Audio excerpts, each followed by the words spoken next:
ঋষভ পান্তের আঙুলে চোট না সারায় চিন্তায় ভারতের কোচ গৌতম গম্ভীর।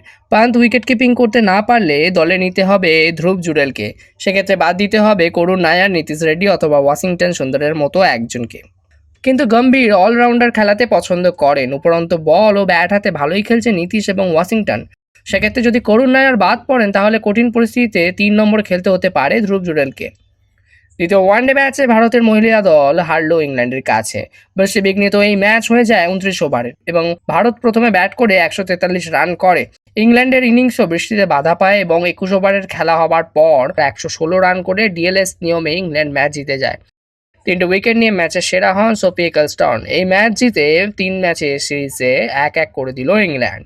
ওয়েস্ট ইন্ডিজের বিরুদ্ধে ম্যাচে নিজের 100তম টেস্ট খেলতে নেমে 400 উইকেটের মালিক হলেন মিচেল স্টার্ক। ওয়াসিম আকরাম আর রঙ্গনা হেরাতের পর তৃতীয় বাঁহাতি বোলার হিসাবে এই কীর্তি গড়লেন তিনি। শেন ওয়ার্ন, গ্রেন ম্যাকগ্রা আর নেথান লায়ারের পর চতুর্থ অস্ট্রেলিয়ান হিসাবেও 400 উইকেট পেলেন তিনি। তার আগুনে বোলিংয়ে ওয়েস্ট ইন্ডিজকে হারিয়ে 3-0 সিরিজ জেতে অস্ট্রেলিয়া। মার্কারাস রাশফোর্ডকে সই করানোর দিকে এক ধাপ এগিয়ে গেল বার্সেলোনা।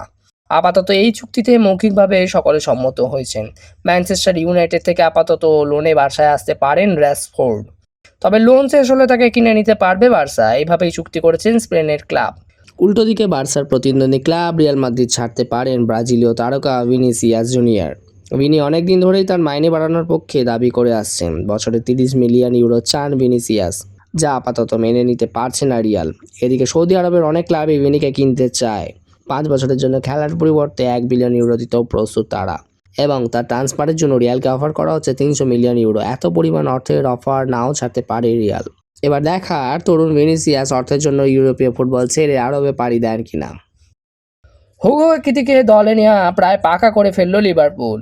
ফ্রাঙ্কফুর্টের স্ট্রাইকারকে দলে নিতে 90 মিলিয়ন ইউরো অফার করেছে লিভারপুল, যা আরও বাড়তে পারে। একিতিকে নিয়ে যেও খেলতে চান লিভারপুলের হয়ে। প্রসঙ্গত, লিভারপুলের বর্তমান স্ট্রাইকার ডারউইন নুনেজ ক্লাব ছাড়তে পারেন এবছর। সৌদি আরবের ক্লাবে যাওয়ার সম্ভাবনা নুনেজের। 19 বছর বয়সী তরুণ ভারতীয় দাবাড়ু আর প্রজ্ঞানন্দ আরেকবার হারালেন ম্যাগনাস কার্লসেনকে। ফ্রি স্টাইল দাবা প্রতিযোগিতার সেমিফাইনালে মুখোমুখি হয়েছিলেন ম্যাগনাস আর প্রাগ। সেখানে ম্যাগনাসের বিপক্ষে একটি ম্যাচ জেতেন প্রাগ। 1-1 স্কোর হলে ব্লিটজ টাইব্রেকারে 2-0 জেতেন ম্যাগনাস। কিন্তু ক্লাসিক্যাল দাবায় ফের প্রাগ জিতে বুঝিয়ে দিলেন গুকেশের পর তিনিও ভারতের দাবার উঠতি তারকা।